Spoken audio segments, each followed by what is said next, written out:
السلام عليكم ورحمة الله وبركاته. إن الحمد لله نحمده ونستعينه ونستغفره ونعوذ بالله من شرور أنفسنا ومن سيئات أعمالنا. من يهده الله فلا مضل له ومن يضلل فلا هادي له. وأشهد أن لا إله إلا الله وحده لا شريك له وأشهد أن محمدا عبده ورسوله صلى الله تعالى عليه وعلى آله وصحبه وسلم تسليما كثيرا. أما بعد، فقد قال الإمام البخاري رحمه الله تعالى: حدثنا يحيى قال حدثنا وكيع عن هشام بن عروة عن أبيه عن عائشة رضي الله تعالى عنها: وما يتلى عليكم في الكتاب في يتامى النساء اللاتي لا تؤتونهن ما كتب لهن وترغبون أن تنكحوهن. قالت: هذا في اليتيمة التي تكون عند الرجل لعلها أن تكون شريكته في ماله وهو أولى بها فيرغب عنها أن ينكحها فيعضلها لمالها ولا ينكحها غيره كراهية أن يشركه أحد في مالها।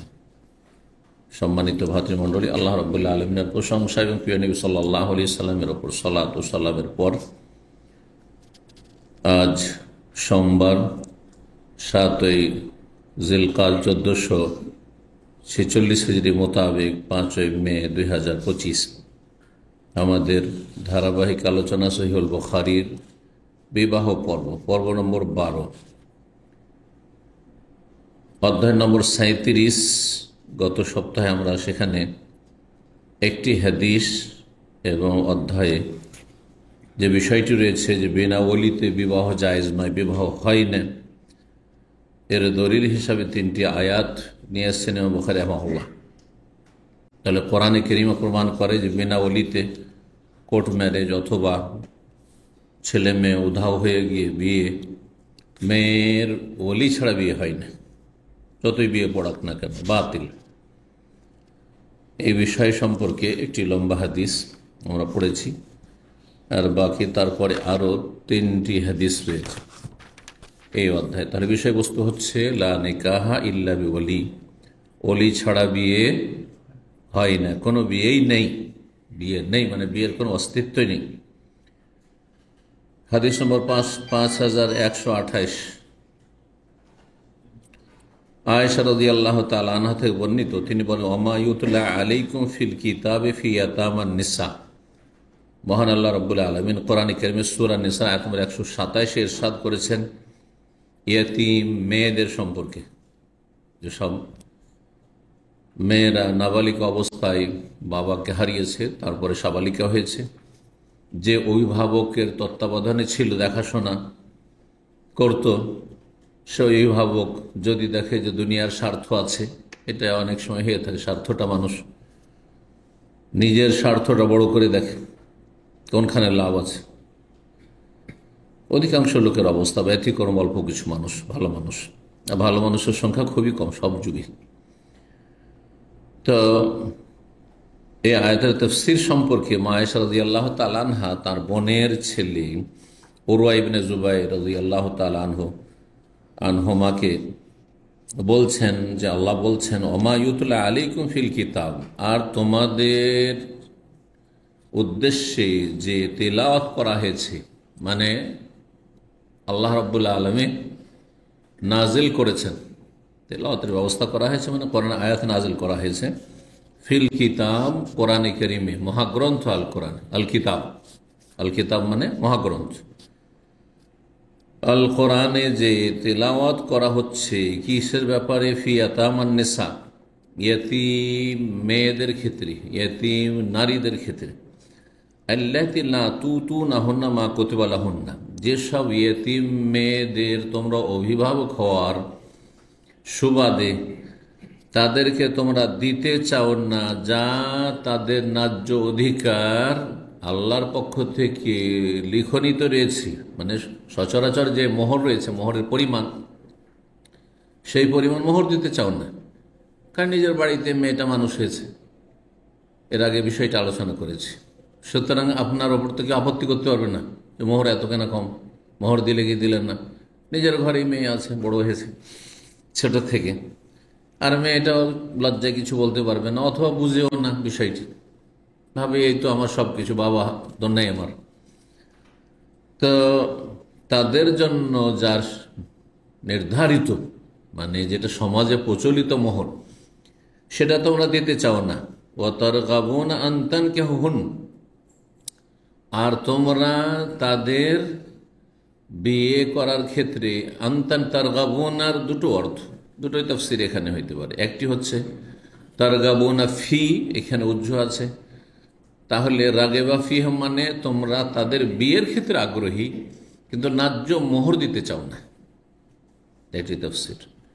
মানে নিজের অধীনে যেহেতু নিজের বাড়িতে মানুষ করেছে সে এতিম মেয়েকে, আর এতিম মানেই যে গরিব তা নয়, কিন্তু এতিম দুই রকম, অভাবী এতিম আর বাবা সচ্ছল ছিল, হ্যাঁ, নাবালক ছেলে মেয়ে ছেড়ে দুনিয়াতে বিদায় নিয়ে মারা গেছে। এদের তো ধন সম্পদ যথেষ্ট, কোটিপতি হইতে পারে, পারে না? পারে না? আপনাদের বিগত প্রধানমন্ত্রী কি এতিম ছিল না? ঠিক কিনা? বলছেন না যে আমি এতিম, কারণ যখন নাবালিকা ছিল তখনই বাবা হয়তো মারা গেছে। তো এখান থেকে কি বোঝা গেল যে ইয়েতিম ছেলে মেয়ে ধনীও হইতে পারে আবার গরিব হইতে পারে। কেন এই কথা বলছি? কারণ আমাদের বাঙালি সমাজে ইয়েতিমখানা মানে ইয়েতিম মানে সাদকা জাকাত জায়েজ, এটা একেবারে ইসলাম বিরোধী কথা আর ভুল ধারণা, বুঝছেন না? কিন্তু যেহেতু আমাদের দেশে ওই সব ইয়েতিমরাই এতিমখানায় থাকে যারা অভাবী ঘরানার, সেই জন্য হয়তো এই সেন্সে মানে মানুষ ভুল বুঝতে শুরু করেছে, এতিম মানে গরিব আর এতিমখানা মানে গরিবখানা। যদি এতিম কোটিপতি হইতে পারে, তো তাদের বিয়ের ক্ষেত্রে তোমরা আগ্রহী কিন্তু ন্যায্য মোহর না মা করতে পারলাম তাদেরকে তোমরা দিতে চাও না। এটা অবিচার, অন্যায়। বিয়ে করবে ঠিক আছে, তোমার পছন্দ হয়েছে, মাহরাম না, তুমি মানুষ করেছো, বিয়ে করতে পারো, অসুবিধা নেই। অবৈধ সম্পর্ক ছাড়া আর বাড়িতে মানুষ করলেই যে কেউ যদি বিয়ে করে না এর সাথে কোনো খারাপ সম্পর্ক হয়েছে, এই ধারণা রাখা আমাদের জন্য জায়েজ নেই। সেটা তার মাঝে আর তার রবের মাঝে জেনা ব্যভিচারে লিপ্ত হয় তো রবের কাছে ফাঁসবে, জাহান্নামে যেতে হবে বিনা তওবায় গেলে, ঠিক না? সে কাবিরা গুনাহ করেছে। আর না হলে পর্দার মধ্যে রেখেও, হ্যাঁ, সে মেয়েগুলোকে মানুষ করেছে, সাবালিকা হয়েছে, তখন পর্দা করেছে, সেটা হইতে পারে, সম্ভব, জি। কিন্তু এরকম পরহেজগার লোক আজকাল পাওয়া তো মুশকিল। তবে পাওয়া যাবে না এমন কথা নাই। আর সাহাবায়ে কেরামের জামানে সবাই আল্লাহ দিনদার পরহেজগার ছিলেন। তো কখনো কখনো অবিচার হয়ে যায়, ইচ্ছাকৃত অথবা অনিচ্ছাকৃত, যে আমি তো মানুষ করলাম, সুতরাং একটা পরিমাণ দিলেই হয়। ও তার গাবুন আন্তান কেহন না মানে তাদেরকে বিয়ের ক্ষেত্রে তোমরা আগ্রহী কিন্তু ন্যায্য অধিকার মোহর যেটা হওয়া উচিত সেটা দিতে চাও না। এটা একটা তাফসীর হয়ে গেল। আর একটি তাফসীর হচ্ছে যে ও তার গাবুন আন্তান কেহন না, এখানে আন আছে, আনা হারফিজার, মানে তোমরা তাদের বিয়ের ক্ষেত্রে অনাগ্রহী, একবারে উল্টো অর্থ হয়ে যাবে, বিয়ের ক্ষেত্রে অনাগ্রহী। ফি আসলে আগ্রহী হবে, রাগে বা ফি হে, আর আন আসলে অনাগ্রহী, বিমুখ হওয়া, মুখ ফিরিয়ে নেওয়া। উদাহরণ দিলে বুঝবেন, একটা হাদিস অনেকের জানা আছে হয়তো, ফামান রাগেবা আন সুন্নতি ফালাইসা মিন্নি। ফামান রাগেবা, এখানে ফি নেই, কি আছে? আন সুন্নতি, আমার সুন্নত থেকে যে মুখ ফিরিয়ে নেবে, বিমুখ হয়ে যাবে, আমার সুন্নত পালনে যে অনাগ্রহী হবে, অনিহাজার হবে, না সুন্নত, যেমন এক শ্রেণীর ফাসিকরা, হ্যাঁ, সুন্নাহ মানে অনাগ্রহী, মানে করতে হবে না, ফালাইসা মিন্নি, আমার দলভুক্ত নাই। বুঝতে পারছেন না? যদি এই মন মানসিকতা থাকে যে সুন্নত মানে করতে হবে না, তাহলে ফালাইসা মিন্নি। কিন্তু সুন্নত মানে করতে হবে, আমি করছি না গুনাহগার, এটা যদি নিজে স্বীকার করে তাহলে সে গুনাহগার, কিন্তু অত বড় গুনাহগার নেই। কবিরা গুনাহ হতে পারে, কিন্তু সেই ব্যক্তির নবী সাল্লাল্লাহু আলাইহি ওয়াসাল্লামের দল থেকে বেরিয়ে যাবে না, ফাসিক হবে, কিন্তু সেটা কুফরি হবে না। কিন্তু ইসলামের বিধিবিধানকে কেউ যদি ঘৃণা করে, না দাড়িকে কেউ ঘৃণা করে, ধরুন টাকা ওর বড় কাপড়কে কেউ যদি ঘৃণা করে, হ্যাঁ, ইসলামী বেশভূষাকে কেউ যদি ঘৃণা করে, বোরকা কেউ ঘৃণা করে, তাহলে সে কাফের হয়ে যাবে। কিন্তু বোরখা কোনো মহিলা না পরে কাফের হবে না, ফাসেকা, পাপী, সে নবীর উম্মত থেকে বের হবে না, রোগী উম্মত। বুঝতে পারছেন পার্থক্যটা? ফামান রাগে বা আন সুন্নতি, যে আমার সুন্নত থেকে কি হবে, মুখ ফিরিয়ে নেবে। তাহলে রাগে বা মানে আন আসলে কি হয়ে গেল, উল্টো অর্থ হয়ে গেল, অনাগ্রহী হওয়া, এড়িয়ে যাওয়া, মুখ ফিরিয়ে নেওয়া, বিমুখ। কিন্তু রাগে বাফি মানে আগ্রহ করা। তো দুটি অর্থ হবে। যদি এই অর্থ করা যায়, অতর গাবুন আনতান, ওরা আবার বিয়ে করতে চাইতো না, তাহলে তারা বিয়ের ক্ষেত্রে অনাগ্রহী ছিল। বিয়ের ক্ষেত্রে কি ছিল, তারা অনাগ্রহী ছিল, বিয়ে করতে চাইতো না এতিম মেয়েকে। কারণ একটা সামাজিকতা আছে, এটি এতিম মেয়ে, আর আমি প্রভাবশালী লোক, হ্যাঁ গ্রামের আমি নেতা, আমি গ্রামের হচ্ছি মন্ডল দায়িত্বশীল, হ্যাঁ একজন আমি প্রভাবশালী মানুষ, আমি কেন বিয়ে করবো একটা এতিমের মেয়েকে? শয়তান তো বিভিন্নভাবে মানুষকে গুমরাহ করে। কিন্তু আচ্ছা ঠিক আছে, বিয়ে করবে না, সাবালিক হয়েছে, বিয়ে দিয়ে দাও। তুমি যেহেতু মেয়েটা দেখাশোনা করে সাবালিক হয়েছে, এখন তুমি ঘরে তো আর পুষে রাখতে পারবে না, সাবালিক হয়েছে, তার হক হচ্ছে, তার বিয়ে দিয়ে দিবে। বিয়েও তারা দিত না, বিয়ে বসতেও দিত না, আর বিয়ে নিজেও করতো না। আল্লাহ এটাও নিষেধ করেছেন, হয় বিয়ে করলে ন্যায্য অধিকার দিয়ে, যথাযথ মোহর দিয়ে, সমাজে প্রচলিত মোহর দিয়ে বিয়ে করো, আর যদি তুমি বিয়ে না করো তাহলে কি করো, বিয়ে দেওয়ার ব্যবস্থা করা। ওরা বিয়ে দিত না কেন? এক শ্রেণীর লোক, সবাই নয়, এক শ্রেণীর লোক পয়সার লোভে। কি লোভে? কারণ ওই এতিম মেয়ে তার বাবা থেকে ধন সম্পদ নিয়ে এসছে, আছে, আর এই ব্যক্তি সেটা নাড়াচাড়া করছে, এই টাকা বসে, হ্যাঁ তার ব্যবসা চলছে, কিছু তার পয়সা আর কিছু ওই এতিম মেয়ের পয়সা, মানে ওর বাবার, হ্যাঁ পরিত্যক্ত ধন, আর সব টাকা নাড়াচাড়া করে বড় ব্যবসা চালাচ্ছে। যখন বিয়ে হইল তো সব টাকা পয়সা হিসাব নিকাশ করে নিয়ে চলে যাবে। সেই জন্য তারা বিয়ে করতেও দিত না, মানে বসতেও দিত না। বোঝা গেছে? এটা আল্লাহ নিষেধ করেছেন এই আয়াতে। জি, কাল আত্মা আয়েশা বলছেন, হাদা ফিল ইয়াতিমা। দ্বিতীয় যে তাফসীরটি করলাম, যে তারা বিয়ে করতো না আর বিয়ে করতেও দিত না, বা বিয়ের ব্যবস্থা করতো না, বিয়ে করতে দিত না, কথাটি অবশ্য খুব সূক্ষ্ম নয়, কারণ বিনা ওলিতে বিয়ে জায়েজ না, এটাই প্রমাণ করতে চেয়েছে। আচ্ছা, বিয়ে বিনা ওলিতে বিয়ে জায়েজ নয়, এই জন্যই আল্লাহ ইয়েতিমের অভিভাবককে কি করছেন, বিয়েতে বাধা দিতে নিষেধ করছেন। বিনা ওলিতে যদি বিয়ে জায়েজ হতো, তাহলে ইয়েতিমের যে অভিভাবক, তার বাধা দেওয়ার কোনো প্রশ্নে ওঠে না, তাই না? এখানে মেয়ে গিয়ে যে কোনো ছেলেকে পছন্দ করে বিয়ে বসে যেতে পারে। বুঝতে পারছেন না? পারছেন না? তাহলে কোরআনে কারিমে যখন আল্লাহ নিষেধ করেছেন যে তোমরা বিয়েও করছো না আর বিয়ে দিচ্ছ না, এটা করবে না, তার মানে বিয়ে একজন সাবালক পুরুষকে ওলি হয়ে দিতে হবে। যদি নিজের নিকটাত্মীয়কে ওলি থাকে তাহলে তো ভালো কথা। ইয়েতিম মেয়ে, তার বাপ নেই, তার দাদাও নেই, তার ভাইও নেই, তার চাচাও নেই, তার আত্মীয় স্বজন চাচা তো ভাইও নেই, তাহলে তার অভিভাবক এখানে সে বলি যে তাকে মানুষ করেছে, প্রতিপালন করেছে, তার নেতৃত্বে যেহেতু রয়েছে, ওই যে শাসক হিসাবে, তো তাকে বিয়ে করতে পারমিশন দাও, কারণ তোমার অধীনে আছে, অন্য লোক এসে বিয়ে দিতে পারবে না গায়ের জোরে। তুমি বলে আমি মানুষ করেছি, তোমার কি এখানে?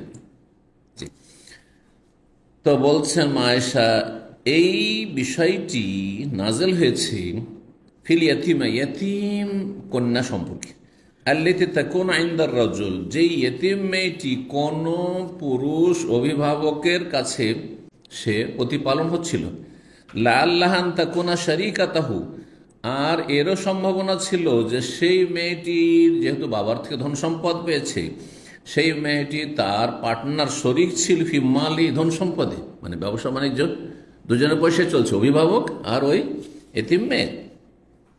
ওহ আউলা বেহা, আর সে হচ্ছে সবচেয়ে নিকটবর্তী, কারণ সে ছোট থেকে তাকে প্রতিপালন করেছে, দেখাশোনা করেছে।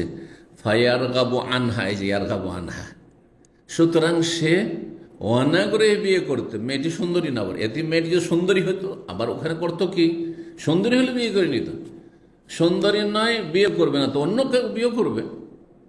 হ্যাঁ, এমনও কেউ আছে যে ওর জন্য সুন্দরী শর্ত নাই, কেউ পয়সার গরজ বিয়ে করতে পারে, যে মেয়েটা যেন পয়সা তো বিয়ে করেনি, আছে না নেই? তো সেটা বিয়েও বসতে দিত না। তো বলছে তার ক্ষেত্রে অনাগ্রহী ছিল আইয়ান কি বিয়ে বসতে, মানে বিয়ে করতে, আর বিয়ে করতে হতে ফাইয়াদে লোহা, আর তাকে বিয়েতে বাধাও দিত, বিয়ে করতে বাধাও দিত।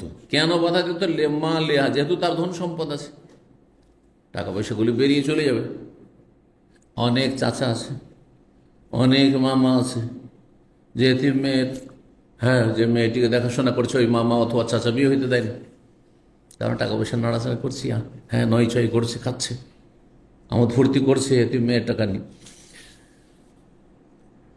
ওয়ালায়ুন কে গায়রাহু, আর অন্য কোনো ছেলের সাথে বিয়েও দিয়ে দিচ্ছে না। তাহলে বোঝা যাচ্ছে যে অভিভাবককে বিয়ে দিয়ে দিতে হবে, বিনা ওলিতে বিয়ে হয় না। এই কথাটি প্রমাণ করতে চাই হাদিস থেকে।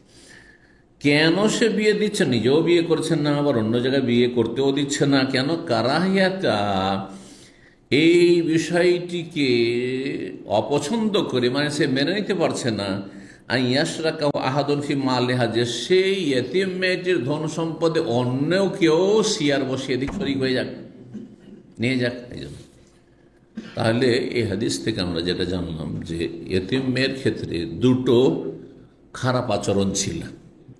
একটি খারাপ আচরণ ছিল যে দেখতে সুন্দরী, একটি অবস্থা, সুন্দরী তখন বিয়ে করতে চাইতো তার, হ্যাঁ, সৌন্দর্য দেখে, কিন্তু ন্যায্য মোহর দিতে চাইতো না, সেই জন্য আল্লাহ নিষেধ করেছেন। ন্যায্য মোহর দিলে বিয়ে করতে পারো, সুন্দরী পছন্দ হয়েছে বিয়ে করো, কিন্তু ন্যায্য মোহর দিই। আর একটা অবস্থা হচ্ছে যে সুন্দরী না, অসুন্দরী, হ্যাঁ, আর পয়সা আছে, তখন মেয়েটিকে বিয়ে করতে চাইতো না। কিসের জন্য? যে সুন্দরী নয়। আর মেয়েটির অন্য জায়গায় বিয়ে বসতে দিত না, কিসের জন্য? যে পয়সাগুলো আমার হাত ছাড়া হয়ে যাবে, বদনিয়ত। আল্লাহ দুটো অবস্থাকে কি করেছেন? হারাম করেছেন, নাজায়েজ করেছেন। 5129 নম্বর হাদিস। হাদিস বর্ণনা করছেন সালেম বিন আব্দুল্লাহ, তার পিতা আব্দুল্লাহ বিন ওমর রাদিয়াল্লাহু তাআলা আনহু থেকে, তিনি বলেন আন্না ওমর হিনা তাইয়ামত, আব্দুল্লাহর দাদা, আব্দুল্লাহর বাপ হচ্ছে ওমর, আর সালেমের দাদা হচ্ছে আমিরুল মুমিনিন ওমর বিন খাত্তাব রাদিয়াল্লাহু তাআলা। দ্বিতীয় খলিফা, তার মেয়ে ছিল হাফসা, নবী সাল্লাল্লাহু আলাইহি ওয়াসাল্লাম সহধর্মিণী।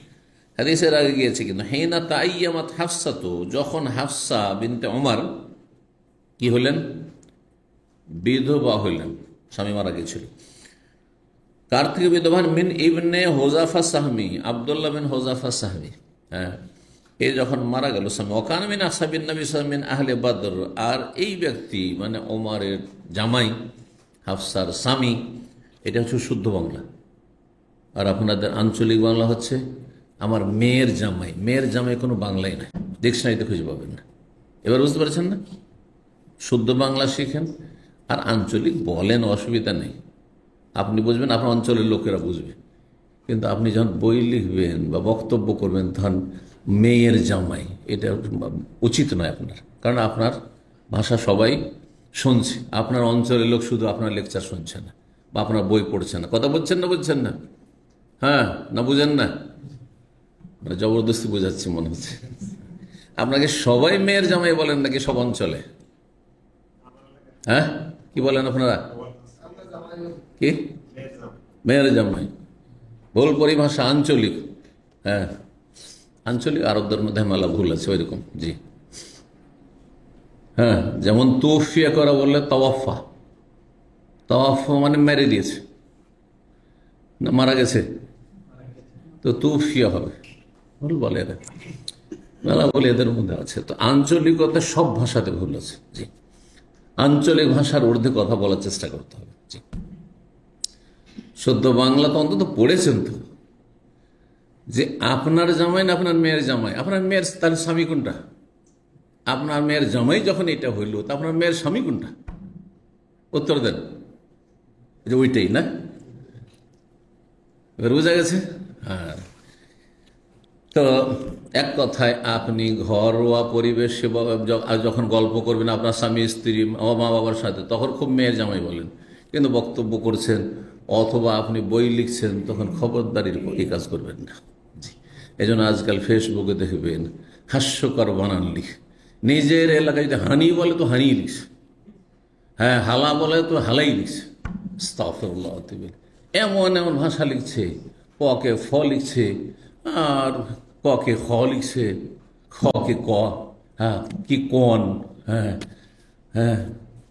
তো যাই হোক, তা আমি হাসতে চাই না, আসলে বলতে চাইছি শুদ্ধ ভাষার জন্য উৎসাহিত করতে, যে এখানে কথা বলার সময় নেই। তো জামাই ঠিক আছে। আমার এক ওস্তাদ ছিলেন মদিনা ইউনিভার্সিটিতে, রিয়াদে বাড়ি ছিল, খুব শিক্ষিত মানুষ এবং শুদ্ধ ভাষায় কথা বলতেন। তো মাঝে মাঝে সৌদিরা যখন প্রশ্ন করতো তখন ওরা ওই মাতৃভাষা বলে দিত। এক সৌদি ছেলে আমার ক্লাসের, ও মাতৃভাষা করেছে, আঞ্চলিক ভাষায়, ওদের মাতৃভাষা ওই ভাষায় প্রশ্ন করেছে। তখন লা তাতাকাল্লামা আমিয়া, এইভাবে বলছে, মাতৃভাষায় কথা বলবে না। ফাইন্নাহা লাইসাতুল লুগা, এটা ভাষাই নয়। কি বলেছে? এটা আঞ্চলিক ভাষা বলেনি, কি বলেছে? এটি ভাষাই নয়, মানে কোনো ডিকশনারির ভাষা নয়। বুঝতে পেরেছেন? তো মেয়ের জামা এটা কোনো ডিকশনারির ভাষা নয়। জি, তো যাই হোক, কি বলছিলাম? তো ওমর রাদিয়াল্লাহু তাআলা আনহুর জামাই মারা গিয়েছিল, হ্যাঁ, মেয়ের জামাই মারা গিয়েছিল, এই কথা বলবেন না, বুঝা গেছে না? জি, এই ছিল ইবনে হুযাফা সাহাবী, নবী সাল্লাল্লাহু আলাইহি ওয়াসাল্লামের সাহাবী ছিলেন, মিন আহলে বদর, আর বদরে 313 জনের অন্যতম ছিলেন। তুফিয়া বিল মদিনা, মদিনায় ইন্তেকাল করে, এই যে তুফিয়া, কিন্তু আর তাদের মাতৃভাষায় ফুলানুন তওফা, আরে তওফা হুল্লাহ, আল্লাহ ওয়াফাত দিয়েছেন আর উনি ওয়াফাত পেয়েছেন, বুঝা গেছে? জি। ফাকাল ওমর, ওমর রাদিয়াল্লাহু তাআলা আনহু বললেন যে আমার মেয়ের তো বিয়ে দিতে হবে, কারণ মাথার বোঝা, সুবহানাল্লাহ, যদি মেয়ের তালাক প্রাপ্ত হয়ে যায়, বয়স হয়েছে, বা বিধবা হয়ে যায়, তাহলে আরও মাথার ব্যথা। কি করবেন আপনি? মেয়ের বাবাই ভুক্তভোগী, সে বুঝে, এগুলো বাইরের মানুষ বুঝবে না। বা বয়স হয়ে চলে যাচ্ছে, আর ভালো ছেলে পাচ্ছেন না, এই জন্য বেশি পড়ার নামে লেট করতে নেই। এই পড়াচ্ছি মেয়েকে পড়াচ্ছি, মেয়ে বিয়ে করতে চায় না, মেয়ে বিয়ে করতে চায় না, মেয়ে কি বুঝে ভবিষ্যৎ? আপনি বুঝেন, 18 বছরে বিয়ে দেন, 18 থেকে 22-এর মধ্যে 4 বছর মধ্যে বিয়ে দিয়ে শেষ করেন, না হইলে অনুতপ্ত হবেন, লজ্জিত হবেন, লাঞ্ছিত হবেন, কষ্ট পাবেন, মুসিবতে ফাঁসবেন। জি, আল্লাহ হেফাজত করুন। জি, আল্লাহ সহজ করুন ভালো মানুষদের জন্য, অনেক সময় পাওয়া যায় না, আল্লাহ সহজ করুন, দোয়া করতে হয়েছে রবের কাছে। ওমর রাদিয়াল্লাহু তাআলা আনহু তখন তালাশ করতে লাগলেন যে কাকে আমি এই মেয়েটা তুলে দিই, বিধবা মেয়ে। ওমর বলছেন, উসমান বিন আফফানের সাথে আমি মোলাকাত করলাম, ফারাজতু আলাইহি, তার সামনে নিজের মেয়েকে পেশ করলাম, কোনো লজ্জা নেই, এটাকে বলেছি, কোনো লজ্জা নেই, মেয়ের পক্ষ থেকে প্রস্তাবে। এটা আমাদের দেশের ইসলাম বিরোধী সামাজিকতা, এমন সামাজিকতা গ্রহণযোগ্য না যেটা ইসলাম বিরোধী। যেমন ছেলে পক্ষ প্রস্তাব দিতে পারে, তেমন মেয়ে পক্ষ প্রস্তাব দিতে পারে, বিয়ে না হইলে কোনো লজ্জা শরমের বিষয় নেই।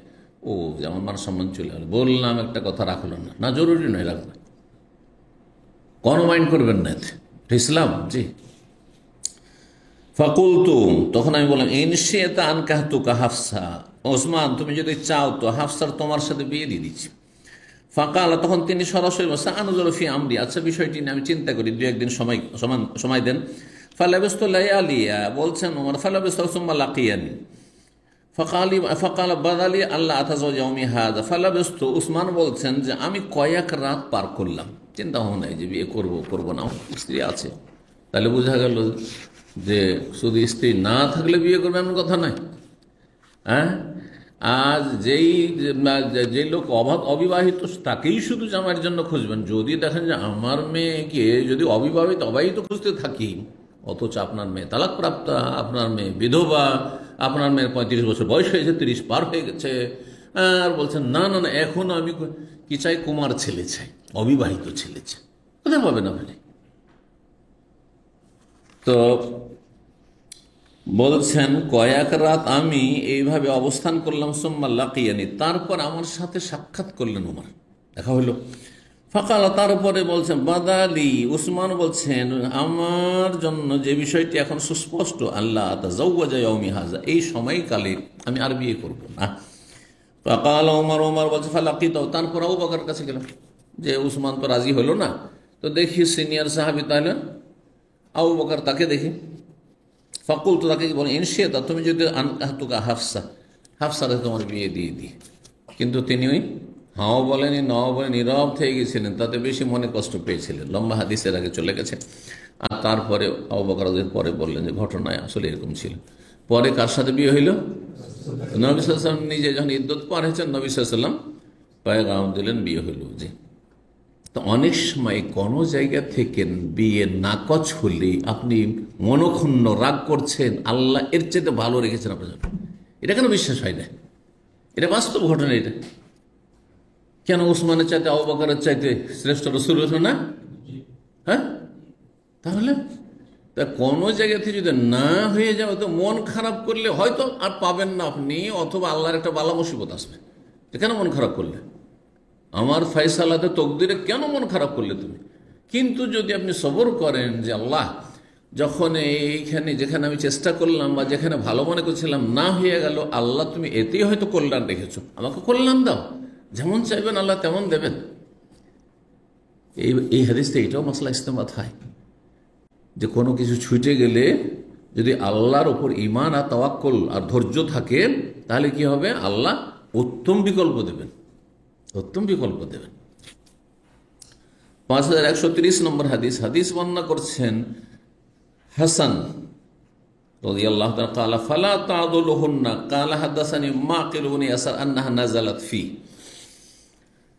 হাসান বলছেন ফালা তা'দুলহুন্না, আল্লাহ কোরআনে বলছে মেয়েদেরকে বিয়ে বসতে বাধা দিও না, মেয়েদেরকে বিয়ে বসতে বাধা দিও না। তাহলে বোঝা গেল যে মেয়েদেরকে বাধা দেওয়ার অধিকার কে রাখে? ওলি রাখে। তাহলে বোঝা গেল ওলি ছাড়া বিয়ে হয় না। যদি বাধার কোনো মূল্যই না থাকে, ওলি ছাড়া বিয়ে হয়ে যায়, তাহলে আল্লাহ কেনই বলবে বাধা দিও না? তুমি বাধা দিলেই বাকি, হ্যাঁ, তোমাকে কে বুঝে? বলতে না, কিন্তু আল্লাহ বলছেন না, বাধা দেওয়ার অধিকার আছে, এই জন্য নিষেধ করা হচ্ছে, তুমি বাধা দিও না। বিয়ে যখন করতে চাইছে তোমার মেয়ে, ছেলে কোনো একটা ছেলেকে পছন্দ করি, বা আগের স্বামীকে, ঘটনা ছিল আগের স্বামীকে তালাক হয়েছে, তখন মেয়ের বাবার খুব রাগ হয়েছে, তুই আমার মেয়েকে তালাক দিস, বা আমার বোনকে, আসলে মাকে মেয়ের বোন ছিল, তো ভগ্নিপতির খুব রাগ হয়েছে যে তুই আমার বোনকে তালাক দিয়েছিস, তুই কত সুন্দর করে আমার এক বোনটা দিলাম, তো ওর ঘরে আর ফিরতে দেবো না। কিন্তু আগের স্বামীর দিকে একটা টান আছে, বিয়ে বসতে চাইছে, ইদ্যত পার হয়েছে, নতুন করে 3 তালাক হয়নি, 1 তালাক 2 তালাক হয়েছিল, সুতরাং সে বিয়ে বসতে চাই। তো আল্লাহ বলছেন ওখানে বাধা দিও না। তোমার বোন বা তোমার মেয়ে যেখানে পছন্দ করছে, আর সেই ছেলের মধ্যে যদি প্রকাশ্য বড় কোনো বাধা না থাকে, বেনামাজি হলে অবশ্যই তুমি মেয়ের কথা শুনবে না, বোনের কথা শুনবে না। যদি মুশরিক হয়, মাজার পূজারী, অবশ্যই তার কথা শুনবে না। নাস্তিক হয় তাহলে অবশ্যই শুনবে না। মদখোর হয় তাহলে অবশ্যই শুনবে না যে মদখোরকে বিয়ে দেবে। খনি হয় তো অবশ্যই শুনবে না, খনির সাথে তোমার কেন বিয়ে দেবে? কথা বুঝতে পেরেছেন? কিন্তু বাহ্যিক সব থেকে ফরজ ওয়াজিব ঠিক আছে, বাহ্যিক কোনো হারাম কাবিরা গুনাহ ওই রকম দেখতে পাচ্ছি না। ছোটখাটো গুনাহ থাকতে পারে, বা এমনিও কাবিরা গুনাহ কিছু আছে, কিন্তু এইরকম বড় কাবিরা, জেনা ব্যভিচারও নয়, আর মদও নয়, এই ধরনের নয়। হ্যাঁ, তো কারণ যদি আপনি এত বাছাই করেন যে আমি, সবাই কি বাছাই করে পাবেন খুঁজে? এই মশলা এই জন্য বলছি, আজকাল যদি আমাদের মুসলিম ধার্মিক লোকের বাছাই করবো, ওরা আশা করছে যে পেয়ে যাবে, সেই জন্য আলহামদুলিল্লাহ পেয়েও যাচ্ছে। কিন্তু সবাই যদি বাছাই করেন যে আমি দাড়ি মুন্ডাকে মেয়ে দেবো না, বন দেবো না, টাকার নিচে কাপড় দেখলে দেবো না, তাহলে আজকাল 99 কেন 1999 ফেল, পাবেনই, খুঁজে পাবেননি, ঠিক কিনা? তাহলে এইসব ক্ষেত্রগুলিতে কনসিডার করতে হবে, কিন্তু বেনামাজির ক্ষেত্রে কোনো কনসিডার না। যেসব অপরাধগুলির কথা বলো, কাবিরা গুনাহ একবারে, যেগুলো নোংরামি, নামাজ নেই, দিন কিসের দিন আছে নামাজ নেই, শিরিক করে, মাজারে সিজদা করে, কি হিন্দু আর মাজার পূজারি কি পার্থক্য করেছে? কোনো পার্থক্য নেই। নাস্তিক আল্লাহর দুশ্মনের ইয়াহুদ্দিন আসার কি পার্থক্য করেছে? কোনো পার্থক্য নেই। বড় নাস্তিক ইয়াহুদ্দিন আসার চেয়ে জঘন্য। বুঝতে পেরেছেন? এত সহজ বিষয় নয় বিয়ের বিষয়টিকে একবারে যেখানে যেভাবে ইসলাম আপনাকে দিক নির্দেশনা দেবে ওইভাবে আপনাকে পালন করতে হবে। সব ক্ষেত্রে শক্ত হওয়া যাবে, কিছু কিছু ক্ষেত্রে ছাড় দেওয়ার সুযোগ আছে, কিন্তু কিছু কিছু ক্ষেত্রে এমন আছে মোটেই সুযোগ নেই ছাড় দেওয়ার। 5130 নম্বর হাদিস, ওই হাদিস বলছেন ফালা তা'দুলহুন্না হাদাসানি মাকিল, মানে মাকিল এসা বলছে আন্নাহা নাযালাত ফি, এই আয়াতটি জানো আমার ব্যাপারে নাযিল হয়েছে, নিজে বলছে। আলা ঘটনা কি ছিল, জাওয়াজতু উখতান লি মিন রাজুল, আমার এক বোনের বিয়ে দিয়েছিলাম এক পুরুষের সাথে। ফাতাল্লাকা, সেই পুরুষ সেই লোক আমার বোনকে তালাক দিয়ে দিল। হাত্তা ইযা ইনতাজাত ইদ্দাতুহা, যখন ইদ্দত পার হয়ে গেল, মানে এক তালাক দিয়ে 3 মাসিক পার, ইদ্দত পার, তালাকের জি। যা ইয়াখতুবুহা, ইদ্দত পার হওয়ার পরে সে আবার প্রস্তাব দিতে আসছে যে আমি ভুলই করেছিলাম, তো এখন আবার আমি বিয়ে করতে চাই আপনার বোনকে। ফাকুল তোল, তখন মাকিল বিন ইয়াসার বলছেন, আমি তখন ওই লোকটিকে বললাম, জাওয়াজতুকা, নিমক হারাম, তুমি আমার বোনের বিয়ে দিলাম তোমার সাথে, কত সম্মান কো। আফরাশতুকা, তোমার জন্য আমি আমার বোনকে বিছানা স্বরূপ দিলাম, অর্থাৎ তুমি তার সাথে সহবাস করলে, মিলিত হইলে।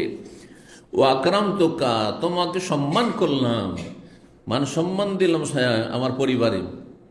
অনেকে শ্বশুর পরিবার তার চেয়ে বেশি সম্ভ্রান্ত, সম্মানিত হয়েছে এই পরিবারে বিয়ে করে, আছে না নেই? তো তো বলছেন যে তোমাকে সম্মানিত করলাম। ফাতাল্লাক তাহা, আর তুমি তার বদলা এই দিলে যে তুমি আমার বোনকে তালাক দিলে। সোম্মা জেতা, আবার তালাক দেওয়ার পরে তুমি এসেছো তাখতুবা, আবার প্রস্তাব দেওয়ার জন্য, পয়গাম দেওয়ার জন্য। লা ওয়াল্লাহ, না না, মোটেই না, আল্লাহর কসম করে বলছি, লা তাউদু ইলাইকা আবাদা, জীবনে কখনো আমার বোন তোমার ঘরে ফিরে যাবে না। শক্ত হয়ে গেছে একবারে। ওয়াকানা রাজুলান লা বাসা বিহি, কিন্তু ওই লোকটি, যেই লোকটি তালাক দিয়ে দিয়েছে, হয়েছে হয়তো মনোমালিন্য হয়েছে আর সামলাতে পারেনি, তালাক দিয়ে দিয়েছে, লোকটি কিন্তু এমনি দিনদারিতে খুব খারাপ ছিল না, মোটামুটি ভালোই ছিল, এবারে খুব উচ্চমানের ছিল না, কিন্তু লা বাসা বিহি মানে এমন কোনো বাহ্যিক আপত্তি ছিল না যে লোকটির মধ্যে বড় দোষ আছে, মুনাফিকও নয়, আর সেই যুগে তো আকীদার কোনো সমস্যা ছিল না, শুধু মুনাফিক কিছু ছিল, আর ছিল বিভিন্ন কিছু পাপ টাপ হয়তো থাকতে পারে সমাজে, ওগুলোও কিছু ছিল না। ওয়াকানাতুল মারআতু তুরিদু আন তারজি ইলাইহি, কিন্তু মেয়েটি এই মাকেলের বোন তার কাছে ফিরে যেতে চায়, তার আগের স্বামী, তাকে ভুলতে পারে না সে। ফানজালাল্লাহু হাযিহিল আয়াত, তখন আল্লাহ আয়াত নাযিল করলেন মাকিল ইয়াসার এবং এই শ্রেণীর লোক অভিভাবকদেরকে সম্বোধন করে, ফালা তাদুলুহুন্না ইয়ানকিহনা আজওয়াজাহুন্না, তোমরা মেয়েদেরকে অথবা বোনদেরকে, তোমাদের অধীনে যারা আছে, হে ওলিরা, অভিভাবকরা, তোমরা বাধা দেবে না। ফাকুলতু, তখন আমি বললাম, আল আন আফআলু ইয়া রাসূলুল্লাহ, আয়াত নাযিল হয়ে গেল, রাসূলুল্লাহ সাল্লাল্লাহু আলাইহি ওয়াসাল্লাম আয়াত পড়ে শুনিয়ে দিলেন। আয়াত নাযিল হচ্ছে, মাকিল, তুমি শুনছি তোমার বোনের বিয়ে দিতে চাও না। নবী সাল্লাল্লাহু আলাইহি ওয়াসাল্লাম অভিযোগ পৌঁছে গেছে, আর ওহীর মাধ্যমে জেনেও নিয়েছেন যে ঘটনা এরকম ঘটেছে মদিনায়। সাথে সাথে আয়াত নাযিলের সাথে আর কোনো আত্মঅহংকার নেই, হ্যাঁ, কোনো কিছু নেই, একবার শির নত করে দাও, এটাই হচ্ছে ইমানের দাবি। যখন আপনার ইসলামের কথা বলা হবে, তখন আপনার এই দিক ডানে বামে করলে হবে না, না আমি মানি ইসলাম, তবে এগুলো ঘুরিয়ে পিছিয়ে কথা চলবে না, বোঝা গেছে না? আজকাল এই ঘুরিয়ে পাচার বদ স্বভাব আছে ভালো লোকদের মধ্যে, যারা সমাজে আসলে ভালো তাদের মধ্যে, না ভুল করেছেন বলে দিলাম, ভুল হয়েছে, না আমি আসলে এটা বুঝাতে চেয়েছিলাম, না এইভাবে বলেছিলাম, আমি আসলে ওইটা মিন করিনি। কেন এগুলো দেখছেন না আজকাল? তো বলছেন যে আমি তখন বললাম, আল আনা আফআলু ইয়া রাসূলুল্লাহ, এক্ষুনি আমার বোনের বিয়ে দিয়ে দিয়েছি, যেহেতু আল্লাহ বাধা দিয়ে নিষেধ করেছেন, আর বাধা দেব না। কালফাজে ওয়াজাহ, তারপরে তার বোনের ওই লোকের সাথে বিয়ে দিয়ে দিল, জাগের স্বামীর সাথে। 38 নম্বর অধ্যায় বলছে, বাবুন, এই অধ্যায় হচ্ছে ইযা কানাল ওয়ালিয়ু হুয়াল খাতিব, এই অধ্যায় হচ্ছে অভিভাবকই যদি প্রস্তাবদাতা হয়, মানে যে ওলি সেই যদি বলে আমি বিয়ে করব, তো কাকে প্রস্তাব দিবে? প্রস্তাবটা তো ওলির কাছে দিতে হবে, তাই না? ঠিক কিনা? যে প্রস্তাব দাতা, প্রস্তাব দিত কাকে? মেয়ের, হ্যাঁ, অভিভাবককে। তো নিজে অভিভাবক আর নিজে বিয়ে করো, হতে পারে না? পারে না? আরে বাপ না হয় বিয়ে করতে পারে না, নিজের ভাই বিয়ে করতে পারে না, নিজের চাচা বিয়ে করে, চাচাতো ভাই বিয়ে করতে পারে না, আর চাচাতো ভাই বলি হবে। বাপও নেই, দাদাও নেই, ছেলেও নেই, নিজের ভাইও নেই, সৎ ভাইও নেই, কিন্তু আর চাচাও নেই, চাচাতো ভাই আছে। একজন মহিলা আছে যার কি আছে? চাচাতো ভাই আছে, কি ওলি হবে? চাচাতো ভাই ওলি হবে না? সেই বলি। এখন সে বিয়ে দিবে আর তারই পছন্দ, কি করবে তাহলে? ইমাম বুখারী মাসলা বলছে। আচ্ছা, নবী সাল্লাল্লাহু আলাইহি সাল্লাম ধরেন, নবী সাল্লাল্লাহু আলাইহি সাল্লাম তিনি যেহেতু রাসূলুল্লাহ, তিনি শাসক, তিনি হাকিম, তাই না? সুতরাং তিনি সবচেয়ে বড় ওলি, সবচেয়ে বড় ওলি। জি, যার কোনো ওলি নেই তার ওলি রাসূলুল্লাহ সাল্লাল্লাহু আলাইহি ওয়াসাল্লাম, ঠিক কিনা? রাসূলুল্লাহ সাল্লাল্লাহু আলাইহি ওয়াসাল্লাম ওলি, আর রাসূলুল্লাহ সাল্লাল্লাহু আলাইহি ওয়াসাল্লাম যদি ওই মেয়েকে বিয়ে করতে চান, এটা হচ্ছে বিষয়। এরকম হইতে পারে অমুসলিম দেশ, অমুসলিম দেশে। মুসলিম দেশে না হয় বলবেন যে যার কোনো ওলি নেই তার ওলি হচ্ছে কে? শাসক। শাসক মানে তার কাফের শাসক না, ইহুদি খ্রিস্টানরা হিন্দু না। শাসক মানে কে? মুসলিম শাসক হইতে হবে, আর কাফের তার মুসলিমের ওলি হইতে পারে না।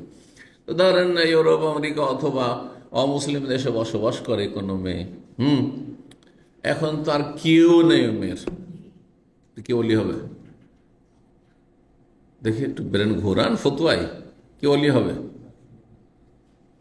যে তাহলে একটু যাই, বাংলাদেশ যাই, তারপর বাংলাদেশ সরকারকে ধরি নাকি? থাকে ওই ইউরোপে, থাকে আপনার ধরেন সিঙ্গাপুরে, তো সিঙ্গাপুরে বাংলাদেশে কেন ও সরকারকে ওলি ধরতে আসবে? বুঝছেন না, বুঝছেন না? এই স্থানীয় বড় কোনো দক্ষ যদি আলেম, বড় আলেম যিনি, আলেম 10টাও থাকতে পারে, বড় যিনি আলেম,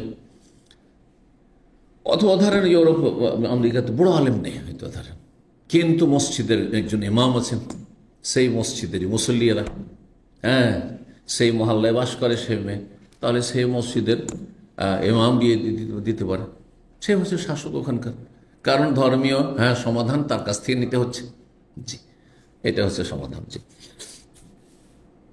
অথবা সেই দেশে যদি এমন সুযোগ সুবিধা থাকে যে সরকারের পক্ষ থেকে মুসলিম পার্সোনাল ল আছে, যেমন ভারতে আছে, আর আল্লাহ যেন সেটাকে বহাল রাখে, আর এই জালেম সীমা লঙ্ঘনকারীরা যাতে করে তাতে হস্তক্ষেপ করে সফল না হয়, আল্লাহ যেন তাদের ব্যর্থ করেন। তো মুসলিম পার্সোনাল ল আছে, মানে পার্সোনাল ল মানে বুঝছেন বিয়ে শাদী তালাক, তারপর ধন সম্পদের ভাগ বন্টন, এটা ইসলামের দৃষ্টিতে হবে, আর হয়ে আসছে। এখন তাতে আইন রয়েছে, তাতে রেজিস্টার্ড কাজী আছে, বাংলাদেশে যেমন কাজী আছে বিয়ে পড়ার জন্য, সেখানে রেজিস্টার্ড কাজী আছে, তাদের অনুমোদন আছে, তো সে হচ্ছে ওলি, কারণ তার কাছে আইন আছে, আইনের পক্ষে অনুমোদন যেহেতু সে আছে, রেজিস্ট্রেশন আছে।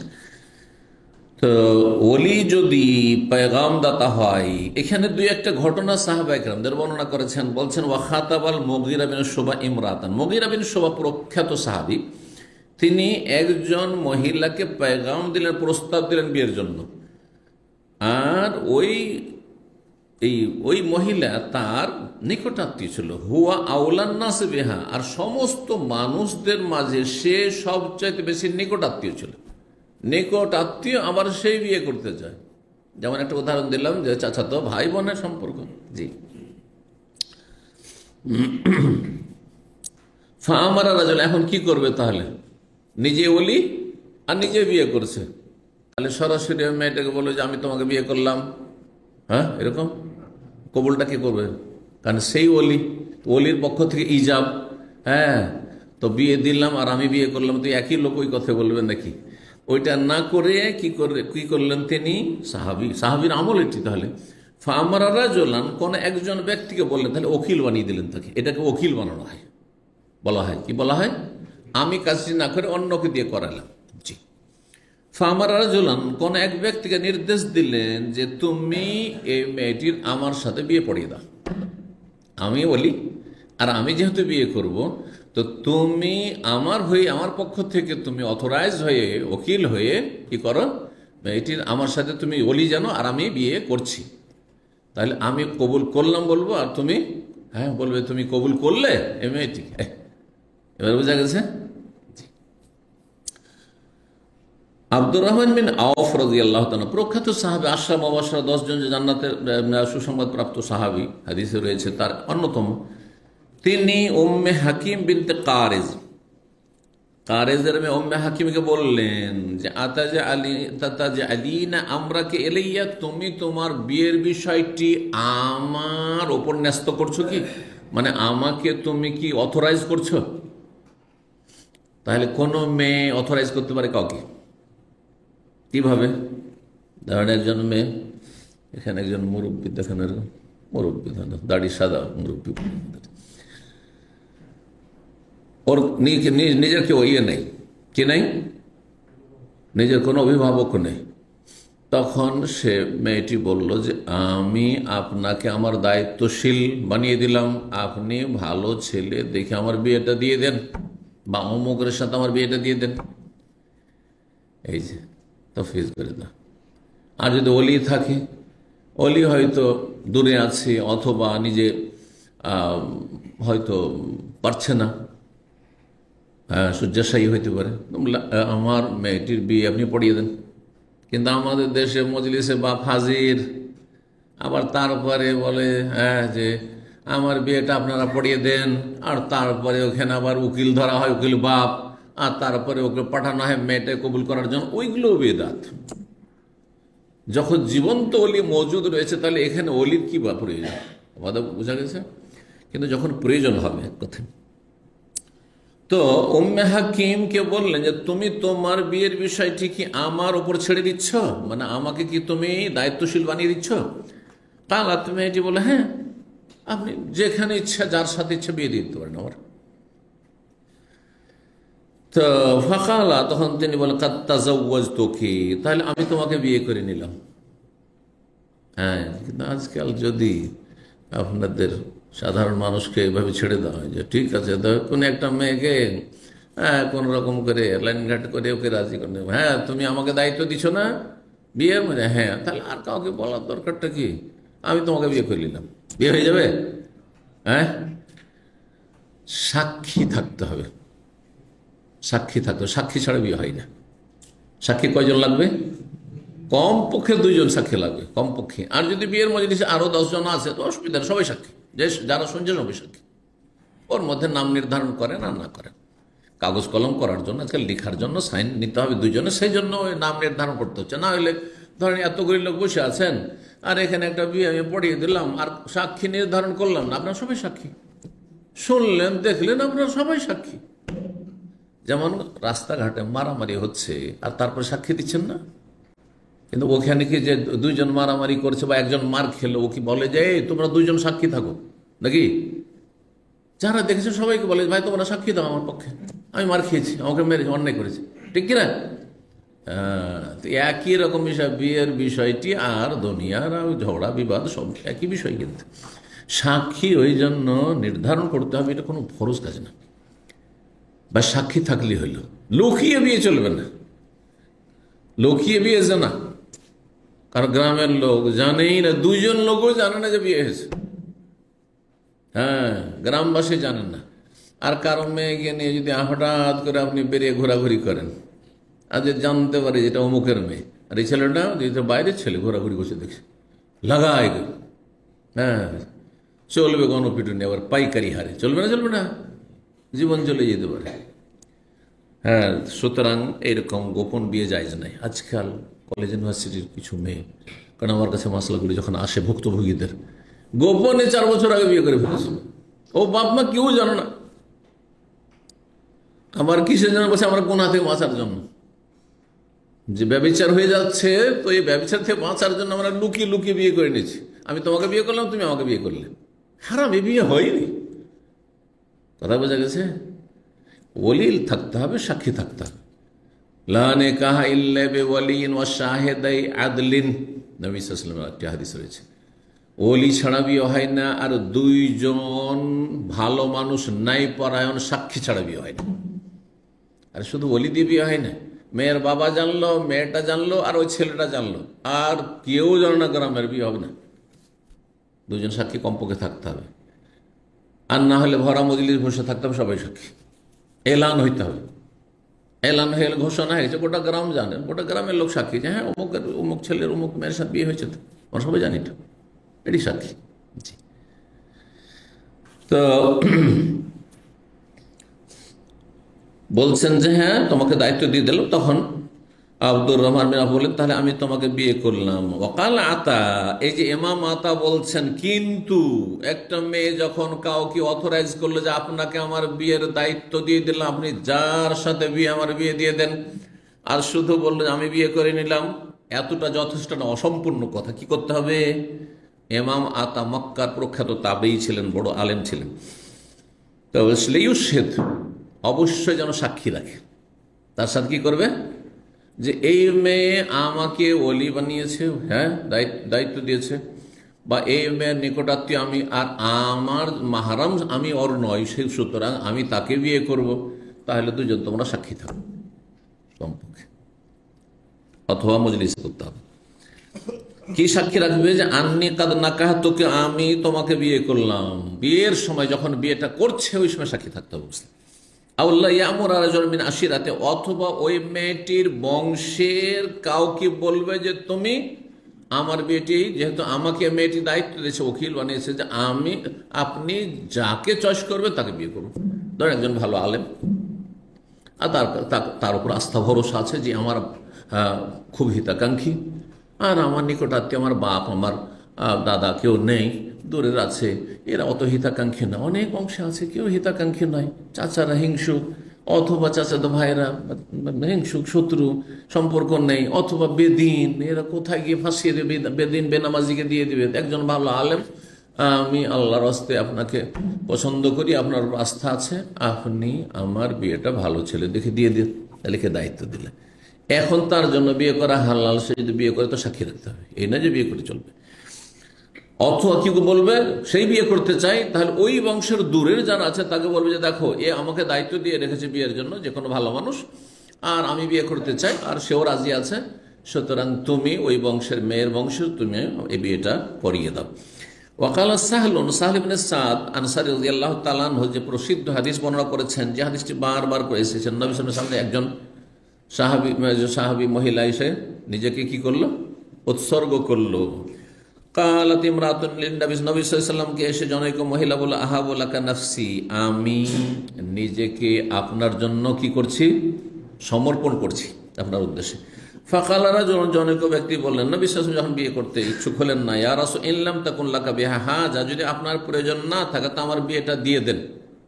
তাহলে এখানে নবী সাল্লাল্লাহু আলাইহি ওয়াসাল্লাম শাসক হিসাবে, অভিভাবক, আর পয়গাম দিচ্ছেন ওই লোক কার কাছে, নবী সাল্লাল্লাহু আলাইহি ওয়াসাল্লামের কাছে, যে আপনি যেহেতু বিয়ে করছেন না, সুতরাং এখানে আমার বিয়েটা তার সাথে দিয়ে দিন। 5131 নম্বর হাদিস, মা আয়েশা রাদিয়াল্লাহু তাআলা থেকে বর্ণিত। এই হাদিসটা এর আগে গেল, সুতরাং বারবার আর তর্জমা করার দরকার নেই। ওয়াস্তাফতুনাকা ফিন-নিসা, নারীদের সম্পর্কে হে নবী আপনাকে লোকেরা ফতোয়া জিজ্ঞাসা করছে। কুলিল্লাহু ইফতিকু ফিহিন্না, হে নবী বলে দাও যে আল্লাহ তোমাদেরকে নারীদের বিষয়ে ফতোয়া দিচ্ছেন, মাসলা বলছেন। সূরা নিসা আয়াত 127। সেটা কি, এতিম মেয়ে কারো কাছে লালিত পালিত হয়েছে, আর তার পয়সা আছে, পয়সাটা সে হাতে রাখতে চায়, সেজন্য বাইরে বিয়ে দিচ্ছেন না, আর তার আগ্রহ নাই তাকে বিয়ে করার, অথবা যে আর একটি অর্থ বললাম সেটা, ফানাহাহুমুল্লাহ, আল্লাহ নিষেধ করেছেন, আল্লাহ বাধা দিতেও নিষেধ করেছেন, বিয়ে দেওয়ার ব্যবস্থা করো, আর না হলে তুমি বিয়ে করলে ন্যায্য মোহর দিয়ে বিয়ে করো। 5132 নম্বর হাদিস বর্ণনা করেছেন ওই সাহল ইবনে সাদ। এই হাদিসটি কতবার এলো, কিন্তু বিভিন্ন মাসলা তার দ্বারা প্রমাণিত, সেই জন্য এক এক জায়গায় এক একটি মাসলা প্রমাণ করার জন্য নিয়ে এসছেন। বলছেন সাহাবী আনসারী সাহল ইবনে সাদ, আমরা নবী সাল্লাল্লাহু আলাইহি ওয়াসাল্লামের কাছে বসেছিলাম, ফাজাআত ইমরাতুন, জনৈক মহিলা আসলো, তারিযু নাফসা আলাইহি, আর এসে নিজেকে নবী সাল্লাল্লাহু আলাইহি ওয়াসাল্লামের সামনে পেশ করলো, কি আমাকে আপনি বিয়ে করতে পারেন ইয়া রাসূলুল্লাহ। ফাখাফাযা ফিহাল বাসার ওয়া রাফাহা, নবী সাল্লাল্লাহু আলাইহি ওয়াসাল্লাম ওপর থেকে নিচে দেখলেন, আর নিচে থেকে ওপর দিকে এইভাবে দেখলেন, বিয়ে করার জন্য যতটা দেখতে হয় এইভাবে দেখলেন। ফালাম ইউরিদহা, কিন্তু তিনি বিয়েতে ইচ্ছুক হলেন না, ইরাদা থেকে ইউরিদহা, ইচ্ছুক হলেন না। ফাকার রাজুল মিন আনসাবি, সাহাবায়ে কিরামদের একজন বলে, যাওয়াজনিহি ইয়া রাসূলুল্লাহ, তাহলে আমার সাথে বিয়ে দিয়ে দেন, আপনি বিয়ে না করবেন, গরিব মানুষ ছিল। কাল আইন্দাকা মিন শাই, কিছু আছে? কাল মাইন্দি মিন শাই, কিচ্ছু নেই। কাল ওয়ালা খাতাম মিন হাদির, লোহার একটি আংটিও নেই। কাল ওয়ালা খাতাম মিন হাদির, লোহার একটি আংটিও আমার কাছে নেই। ওয়ালাকিন আশুক কবুরুদাতি হাজি, এই যে আমার চাদর বা লুঙ্গিটি আছে, এটি আমি ফেড়ে অর্ধাঅর্ধেক করে আমি অর্ধেক রাখছি, আমার ইজ্জতটা ঢাকবো, আর অর্ধেকটা দিয়ে দিচ্ছি। ফাউতিহান নিসফ ওয়া আখুযুন নিসফ, এই মহিলাকে আমি অর্ধেকটা দিচ্ছি আর আমি অর্ধেকটা রাখছি। কাল আল্লাহ, এটা চলবে না, এইটা দিয়ে কেমন করা হবে? হ্যাঁ, তোমার ইজ্জত থাকবে না, না হয় ওর ইজ্জত থাকবে না, তো কি হবে? অসম্পূর্ণ কাপড় দিয়ে। হালমাকে মিনাল কোরআন, তোমার কাছে কিছু কোরআন আছে, মানে কোরআন মুখস্থ আছে সেই? কালা নাম। কালা ইযহাব যাও ফাকাদ যাওয়াজতুকাহা বিমা মাকা মিনাল কোরআন, তোমার কাছে যে কোরআন আছে সেই কোরআনের বিনিময়ে তার বিয়ে তোমার সাথে দিয়ে দিলাম। অন্যরা ফাআল্লিমহা, যাও তাকে গিয়ে সূরাগুলি শিখে মুখস্থ করিয়ে দাও, শিখিয়ে দাও। তালিম, তাহলে তালিম মোহর হইল, হ্যাঁ, শিক্ষা মোহর হইল। তো শিক্ষা মোহর হইতে পারে, কারণ শিক্ষার একটা মূল্য আছে। বরং পয়সা দিয়ে শিক্ষা কিনে পাওয়া যায় না, শিক্ষা দেওয়া তো যায়, কিন্তু এলেমকে ধরে রাখা যায় না। যদি এলেম ভাগ, মাঝে মাঝে বলি যে এলেমকে যদি ভাগ বন্টন করে দেওয়ার কোনো সুযোগ থাকতো আলেম জ্ঞানীদের কাছে অথবা যারা দুনিয়ার শিক্ষিত তাদের কাছে, তাহলে তাদের ছেলে মেয়েরা অশিক্ষিত থাকতো না। আল্লাহ, আমাদের ছেলেরা সব আল্লামা হয়ে যেত, হইতো না? হইতো না? যেমন আমার ধন সম্পদ আমার ছেলেমেয়েরা ভাগ পাবে, যদি আমার এলেমটা ভাগে দেওয়ার মতো ক্ষমতা আমার থাকতো, তো আমি কি এমনি এলেম নিয়ে কবরে চলে যেতাম? হ্যাঁ, চলে যাচ্ছি তো এলেমটা ভাগ করে দিয়ে দিতাম, ঠিক কিনা? কিন্তু এই সুযোগ আল্লাহ রাখেনি। পয়সা ভাগ করে দিতে পারেন আপনি, ধন দৌলত রাজত্ব ভাগ করে দিতে পারেন, কিন্তু এলেমের কত মূল্য তাহলে? এখানে বোঝা যাচ্ছে এলেমের মূল্য দুনিয়ার রাজত্ব, ধন সম্পদ সবকিছুর চাইতে বেশি, সবকিছু চাইতে বেশি। এবং এলেমের সম্মান জ্ঞানীদের কাছে আছে, আর পয়সার সম্মান মূর্খদের কাছে আছে। কথা বোঝা গেছে? পয়সার সম্মান এলাকাতে শুধু আছে, যারা আপনাকে চেনে যে পয়সাওয়ালা। তারপরও আপনার দুশ্মন মেলা আছে, হ্যাঁ, হিংসুক মেলা আছে, তাই না? যদি আপনি মরেন তোরা খুশি হবে, কারণ আপনি তাদের এই ধন সম্পদে জুলুম করেছেন অথবা তাদের হক আদায় করেননি। পক্ষান্তর এলেম আল্লাহ, হ্যাঁ, এলেম আল্লাহকে সারা দুনিয়া যেখানকার মানুষই তার এলেম সম্পর্কে জানে, সবাই সম্মান করে, তাকে সবাই ভালোবাসে, ঠিক কিনা? এই জন্য সবসময় নিজের ক্ষেত্রে, নিজের সময় চলে গেছে আপনাদের, কিন্তু আপনাদের আগামী প্রজন্ম ছেলে মেয়েদের ক্ষেত্রে শিক্ষার গুরুত্ব দিন, লেখাপড়া করার। তাড়াতাড়ি করে আছি সৌদি আরব, আমি থাকতে থাকতে একটা ছেলেকে নিয়ে এসে বিদেশে লাগিয়ে দিই, আর তাহলে এখান থেকে একটা ইনকাম সোর্স শুরু হয়ে যাবে। এই মন মানসিকতাগুলো সরান, এগুলো বাদ দেন, এগুলো চরম অবিচার। আর অনেক সময় ছেলেদের জুলুম অত্যাচার করছেন আপনি, লেখাপড়া করার সুযোগ দিচ্ছেন না আপনি। অন্তত 25 বছর পর্যন্ত লেখাপড়ার সুযোগ দেন।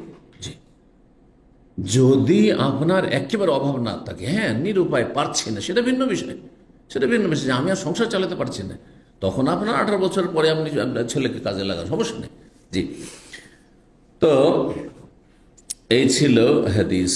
39 নম্বর অধ্যায় বলছেন বাবু এনকাহির রজলে ওয়ালাদা হুসসিগার। এই অধ্যায় হচ্ছে কোন মানুষ যদি বিয়ে দেয় তার নাবালক নাবালিকা ছেলে মেয়েদের, মানে ছেলে মেয়েদের বিয়ে দেওয়ার জন্য সাবালক সাবালিকা হইতেই হবে, শর্ত আছে।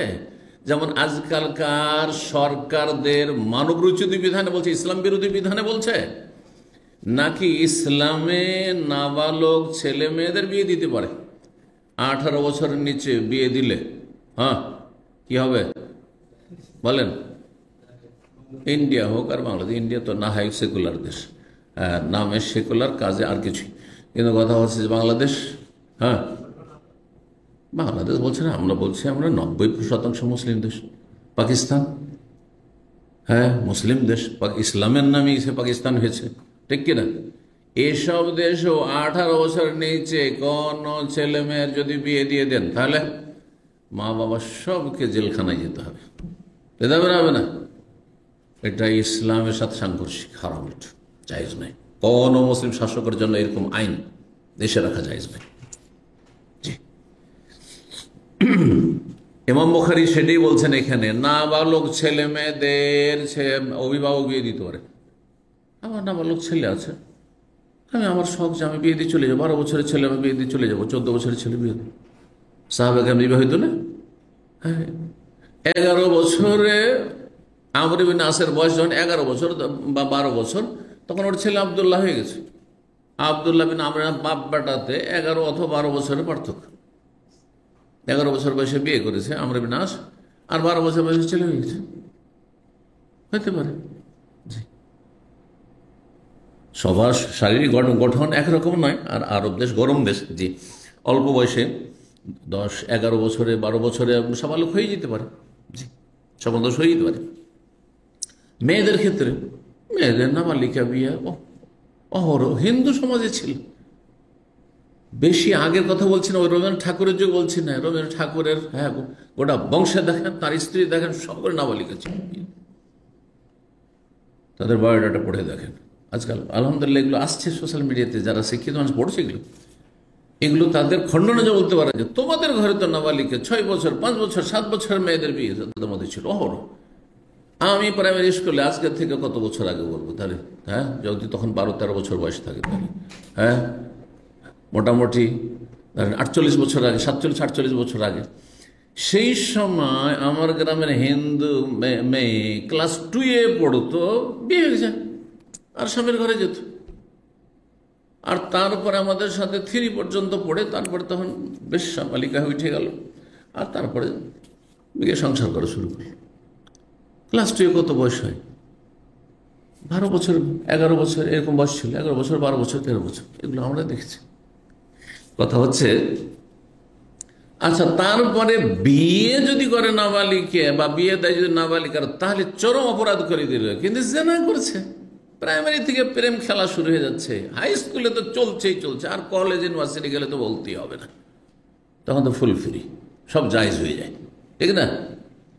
সেখানে কেন আইন তৈরি হয় না? আল্লাহ সঠিক বুঝ দান করেন মুসলিমদেরকে।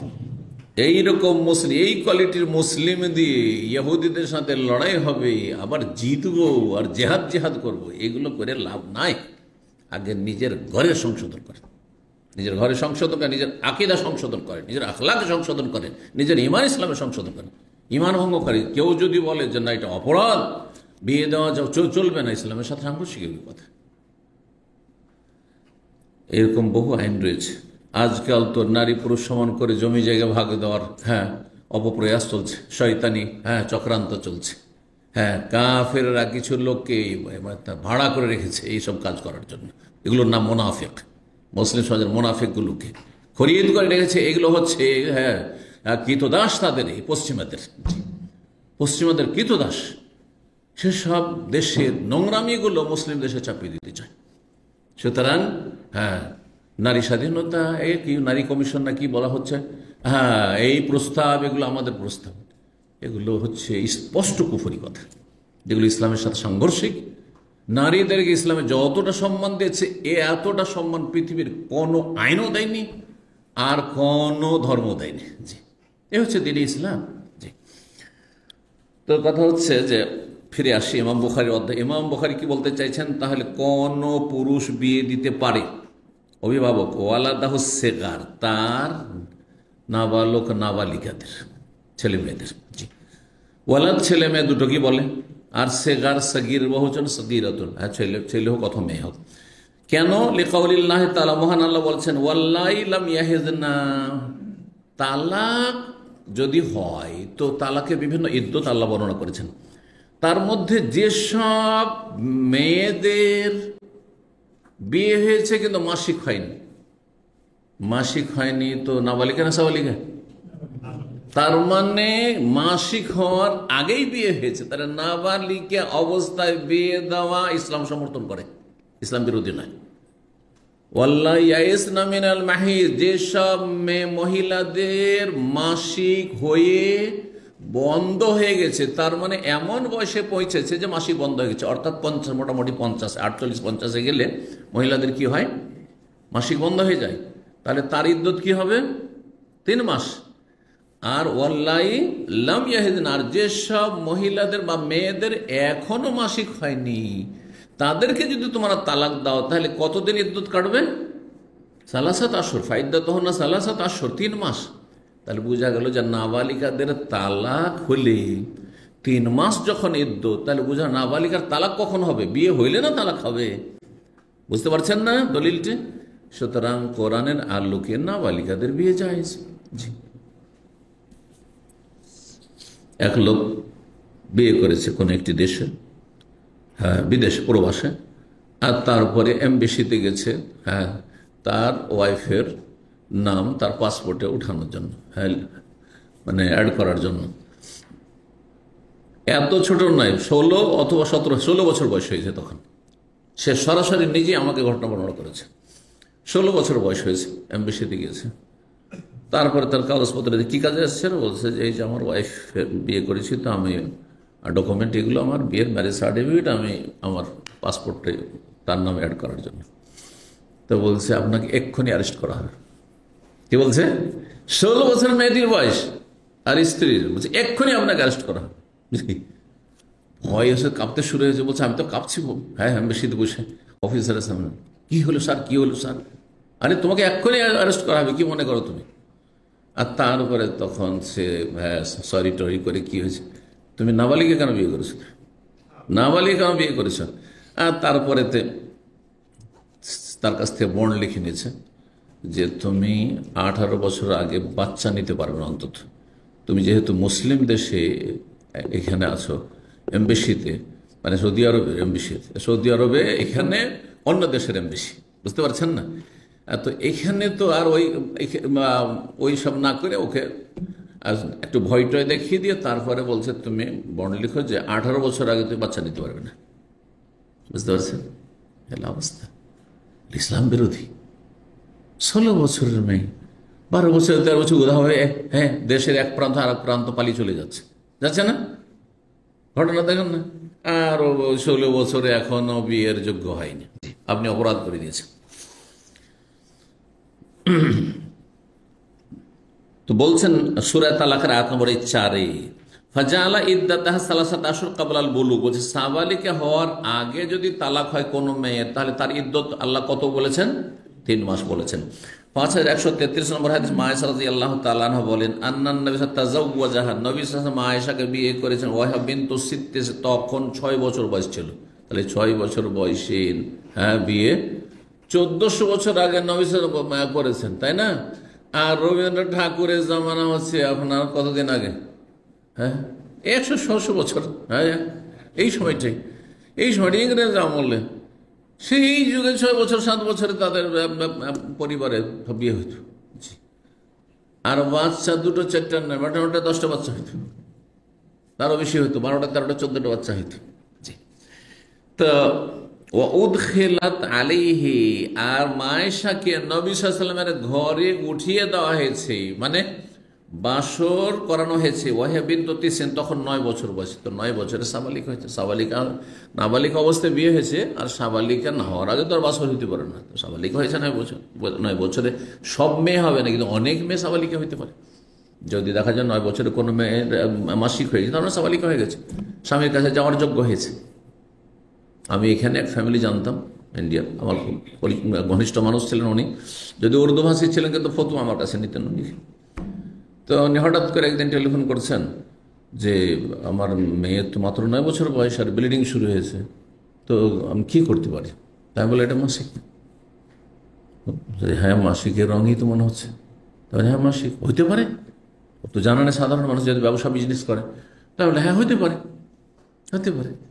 জি, 9 বছর বয়সে মা আয়েশা রাদিয়াল্লাহু তাআলা আনহা আর বাসর হয়েছে, সুতরাং মাসিক হতে পারে। জি।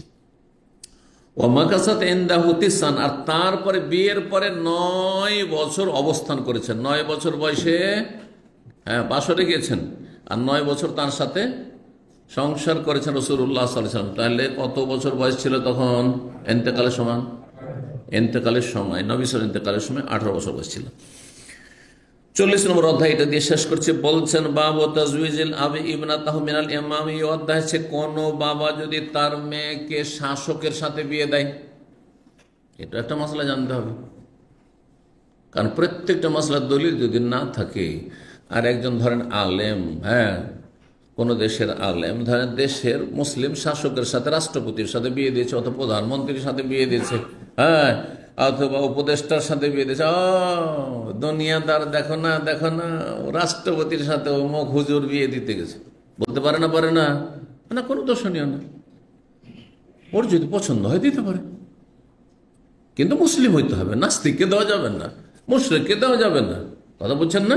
জি। তো কোন বাবা যদি মেয়ের বিয়ে দেয় ইমামের সাথে, মানে মসজিদের ইমাম নয়, বড় ইমাম।